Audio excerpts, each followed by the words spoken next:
2절 개발구역에 지정납니다. 지정권자 시도지사나 대도시장이죠. 50만 이상 시장. 그러니까 시도지사 이들이 지정할 수 있는데, 그러면 여러분 여기 보면 다음 어느 하나에 해당하는 자는 계획적인 도시개발 필요 인정할 때 개발구역 지정한다. 특별시장, 광역시장, 도지사, 특별자치도지사, 그 다음에 50만 이상의 대도시장은 개발구역의 지정권자입니다. 근데 협의, 개발구역 필요 인정하는 지역이 둘 이상 시도에 걸치는 경우에는 또는 지방자치법에 따라 서울시, 광역시를 지원 인구 50만 이상 대도시장 행정구역에 걸치는 경우에는 시도지상 대도시장이 협의하여 개발구역 지정자를 정한다. 자, 이런 얘기입니다. 위례시현 도시 같은 경우가 그런 경우죠. 위례시현 도시가 있다면 어떻게 해요? 우리 지금 보는 것처럼 신도시, 요게 어디요? 서울시와 성남시가 겹쳐져 있죠. 그러면 이런 데는 원래대로 한다면 이건 협의해서 지정할 자를 정한다. 기억하시고, 다만 예외적으로 국토부 장관이 다음의 경우에 개발구역을 지정합니다. 그럼 기억할 거 이거 나옵니다. 둘 이상 시도에 걸치는 경우는 협의하여 지정한다. 그게 아니라 네가 정해라, 네가 정해라 정한다는 얘기죠. 협의하여 지정할 자를 정한다. 기억하시고, 그 다음에 국토부 장관 지정할 때는 국가적인 도시개발사 필요하거나 관계 중앙장 요청이 있다. 그냥 산자부 장관이 야 여기 산업도시 지정해봐 요청이 있다면 이런 경우는 국토부 장관이 하는 거죠. 여러분 여기 보면 지자체장이 요청한 경우 이 얘기 나오면 틀립니다. 지방자치단체장은 국토부 장관에게 요청할 수 없어요. 관계 중앙장이 요청하는 거고, 두 번째는 공공기관의 장, 정부 출연기관장이 30만 이상으로 국가계획과 필요에는 개발구역 지정을 제한하는 경우, 그럼 여기는 이제 30만이죠. 그 다음에 시도지사가 협의가 안 된다면 국가가 하죠. 이게 4번이, 요 4번 조문이 우리 지금 위에 나오는 협의 조문과 연결이 되는 거죠. 무슨 얘기냐면 여기 보면 협의가 되면 협의해서 할 사람을 정하고, 협의가 안 되면 이때는 어떻게 해요? 국토부 장관이 직접 지정한다는 얘기죠. 자, 그럼 협의해서 지정한다. 이건 잘못됐죠?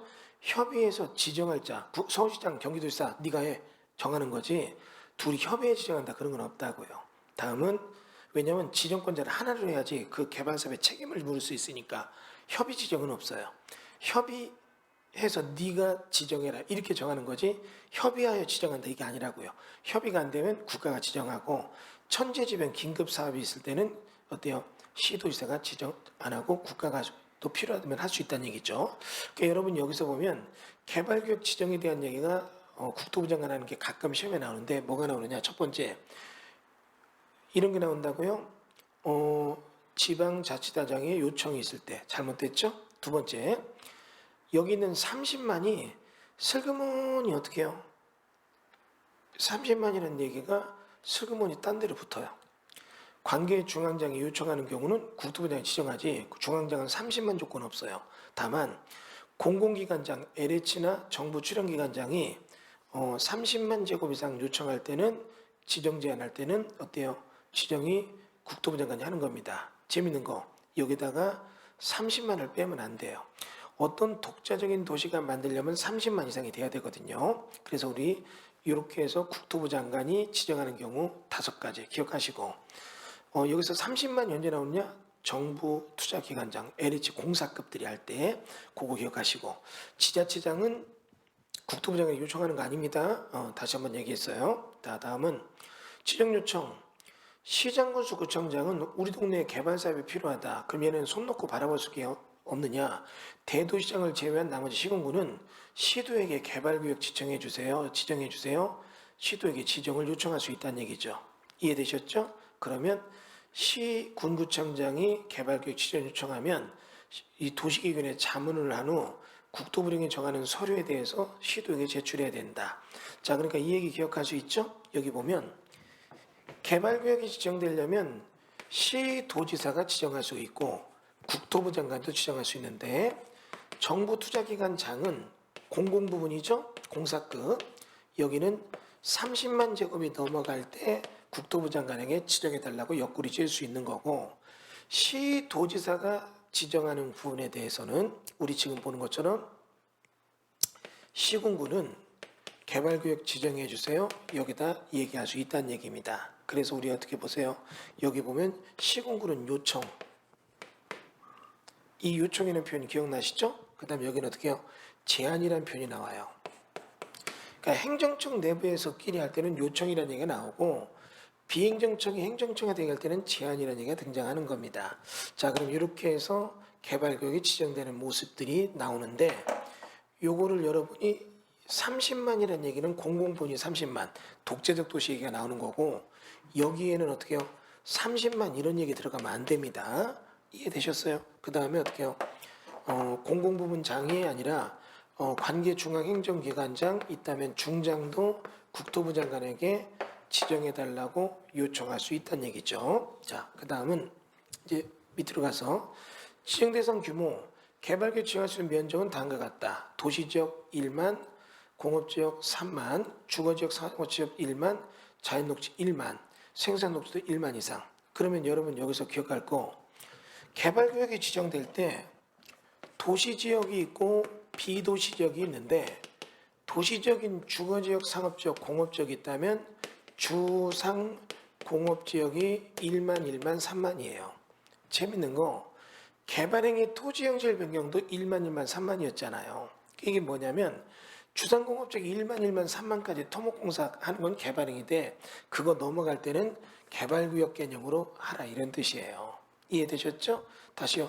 자연녹지도 1만, 생산녹지도 1만인데 생산녹지는 전체 개발구역 면적의 30%가 넘어갈 수는 없다. 이 얘기가 나오고 그러면 이제 우리 비도시역을 딱 봅니다. 비도시지역 등장하는 거 얼마입니까? 또 30만 또 나왔죠. 여러분 30만 제곱이 두 번 나오죠.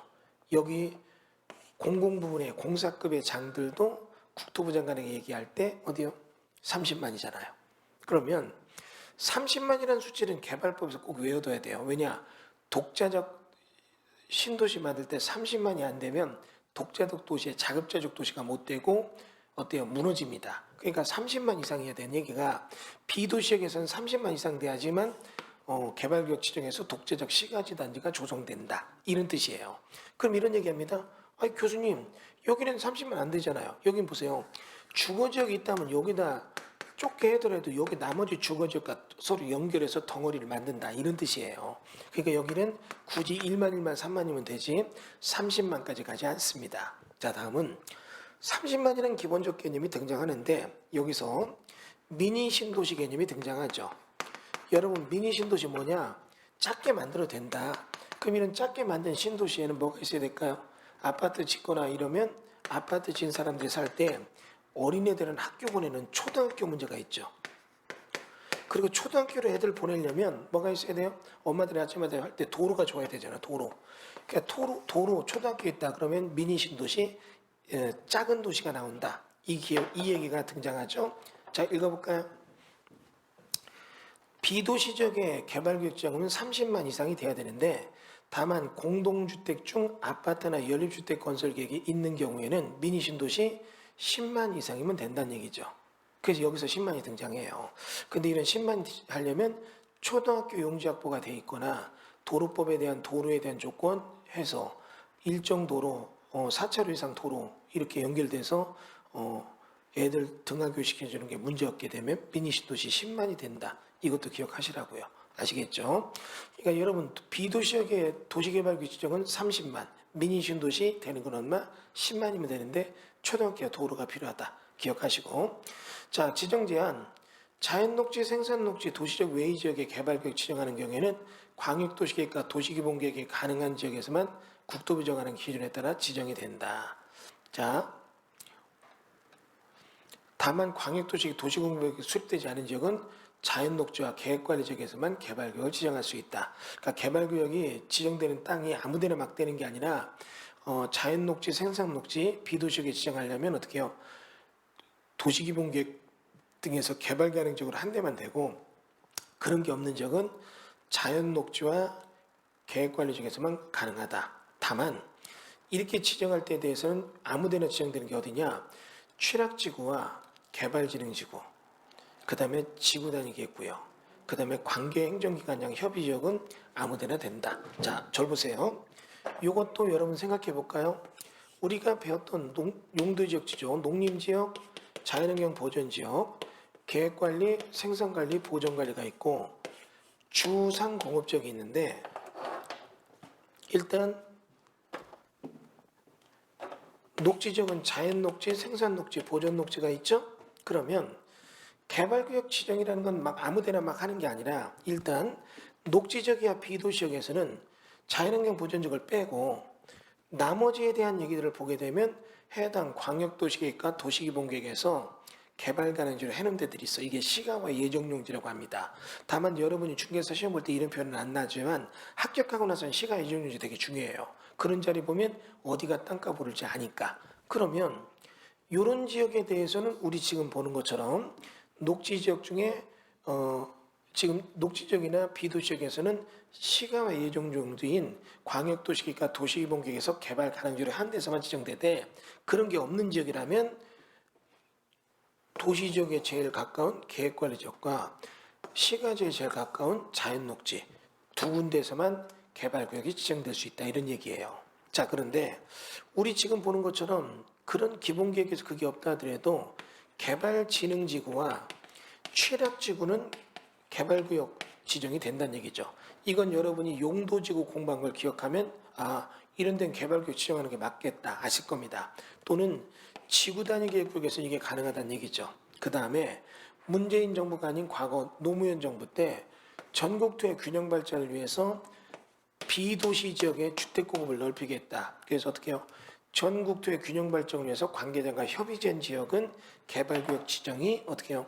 훨씬 더 지정 조건에 제한받지 않고 될 수 있다. 이렇게 해서 요 세 개가 등장하죠. 개발구역 지정할 수 있는데 취락지구, 개발진흥지구, 지구단위겠고요. 그 다음 어떻게 해요? 지역균형 발전을 위해서 협의한 지역들. 근데 이제 기억할 거 하여튼 뭐 이건 너무 쉬운 얘기죠. 자연환경 보전지역에서 뭐 개발구역 지정된다. 이런 집은 다음은 잘못된 거예요. 자연환경 보전지역은 개발구역 지정하면 안 되죠. 자연환경을 보존해야 되는 거니까. 그러니까 이런 건 공부 안 해도 초등학생도 맞추는 문제예요. 다음 중 개발구역 지정하는 거 어떻게 제가 맞지 않는 걸 고르시오. 자연환경 보전지역. 그럼 무조건 답이죠. 그건. 자, 그 다음에 개발구역 분할 및 결합. 지정권자는 개발사업의 효율적인 추진과 도시환경 경관 보류해서 사업 시행지구를 둘로 분할해서 할 수도 있고 또 결합해서 할 수도 있다. 이런 얘기죠. 개발구역 지정됐는데 필요하다면 이걸 분할해서 어떻게 해요? 판교 1구역, 2구역 나눌 수도 있다는 얘기고 서로 떨어진 둘 이상 지역을 결합해서 개발구역 할 수도 있다는 얘기고 그 다음에 개발구역을 둘 이상 시행지구로 분할할 수 있는 경우는 지정권자가 효율적 수준이 필요하다고 인정하는 경우로 분할 후 각 시업 면적이 1만 제곱 이상의 경우를 한다. 즉 분할돼서 이루어지는 게 그래도 1만 제곱 이상은 돼야 된다. 이해되셨어요? 분할되는 게 만약 여기 6천 분할하고 나머지 크게 한다. 이건 뭔가 사업에 야로가 있다는 얘기예요. 분할하는 것은 분할된 게 조그만 게 1만 넘어야 된다. 우리 아까 주거지역 상업지역 개발구역 지정되려면 얼마? 1만이랬 했잖아요. 분할돼서 하는 게 최소 소규모 분할 도시개발법의 필요 면적은 1만 이상 돼야 된다 이거죠. 자, 그래서 분할 시행 조건 1만 이상으로 한다. 자, 결합개발 요건 두 개가 떨어져 있는데 이걸 묶어서 결합해서 할 수 있다는 얘기인데 서로 떨어진 둘 이상 지역을 결합해 하나의 개발구역 지정하는 경우에는 1만 제곱 이상인 다음 어느 하나에 해당하는 지역이 개발구역 하나 이상에 포함된 경우를 한다. 그러니까 1만 제곱 이상에 대해서 두 개 떨어지고 묶는 거죠. 뭐냐면 도시경관 문화재 군사시설 항공시설 등의 관리 보호를 위해서 필요한 제한되는 지역 그런 이런 겁니다. 여러분 보신 것처럼 문화재가 나온다. 문화재가 나오다 문화재가 여기 나오게 된다면 여기를 뺀 나머지 지정하면 둘이 문화재 때문에 갈라졌죠. 그럼 이건 1만 제곱 이상 된다면 이 묶어서 개발구역 지정해서 개발사업을 할 수 있다는 얘기죠. 다음은 국계법에 따른 용도지역별 개발행위가 규모 이상 기반시설, 공공청사, 군사시설 등이 철거되거나 이전되는 지역. 여러분 이것도 딱 읽어보니까 엄청나게 큰 규모의 어때요? 군사시설이 이전되거나 뭐 이런 데들 있잖아요. 그러면 개발사업의 규모가 이렇게 필요하다고 볼게요. 지금 보면 여기 보면 공장, 공공청사, 군사시설 철거되거나 이전되는 지역 이런 데가 있는 해당 지역 주변시설 같은 데 보면 이런 데 주변시설이 이렇게 묶여 있는데 얘가 떠나면 이적 개발하면 만한데 얘 군사시설 때문에 주변이 개발 못한 이 두 개가 나눠져 있을 때 묶어서 할 수도 있다는 얘기죠.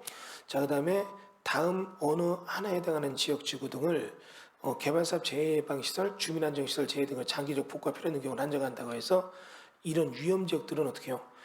이번에 물난리가 났는데 침수 피해가 저지된 여기랑 세 군데가 됐다. 그럼 이거를 싹 재해복구할 때, 아니 개발사업 할 때 세 개를 떨어뜨렸을 때 결합 개발로 할 수 있다는 얘기고, 순환 개발 이것도 어떻게 해요? 사업을 순환 개발로 할 때 어차피 순환 개발할 거면 묶어진 지역도 묶어서 순환 개발하는데, 그럼 이런 데도 좀 떨어져 있다면 순환 개발로 1구역, 2구역, 3구역 할 수 있다는 얘기고, 그 다음에 도시시설 시설이 필요한 지역, 그 다음에 개발 제한 구역에 대한 정비사업 구역에 대한 얘기. 이게 이제 개발 제한 구역의 지정관리 특별조치법에 정비사업이 있습니까? 있습니다. 이게 여러분 알고 있는 훼손지 정비사업이라는 게 있어요. 그럼 이런 거 할 때는 개발 제한 구역에 이렇게 있을 때 오래된 지역들이 이렇게 해서 불법 훼손된 축사 같은 게 많아요. 근데 이런 축사들이 가축사육 제한구역이 돼서 동물 못 기르거든요. 그러면 이렇게 축사가 여기 10개, 여기 10개, 여기 10개 있다면 이걸 싹 무너뜨리고 여기다 순환 방식, 개발 제한구역에 이 훼손지 정비 사업을 할 때 이런 거는 개발법으로 묶어서 할 수 있다는 얘기고, 이런 데들은 묶어서 할 수 있다는 얘기입니다. 자, 지정 절차. 우리 보는 것처럼 제일 먼저 기초조사하죠. 임의적 조사. 개발구역 지정할 때는 토지공작물 조사나 측량을 하게 할 수 있다. 그럼 재밌는 거 뭐예요? 안 할 수도 있다. 개발구역 지정할 때 기존의 용도적인 자연녹지나 무슨 이런 데라면 여기는 용도적 지정 자체가 이미 조사가 돼 있는 거니까 안 할 수도 있지만 조금 더 필요하다면 할 수도 있다는 얘기죠. 그 다음에 자료 제출 요청. 이런 거 필요하다면 요청하면 관공서 등에서는 이거 응해서 해줘야 된다는 얘기고, 그리고 주민의 의견을 들어요. 그 다음 어떻게 해요? 공남이나 공청회 통해서 의견을 듣고 그 다음 밑으로 가서 재밌는 건 여기 지방의 의견 정치는 없다. 이거 이제 기억해야 돼요. 도시개발구역 지정에서는 우리가 도시관리기획에서 기초조사, 주지스님, 협심증 걸렸네. 기억나시죠?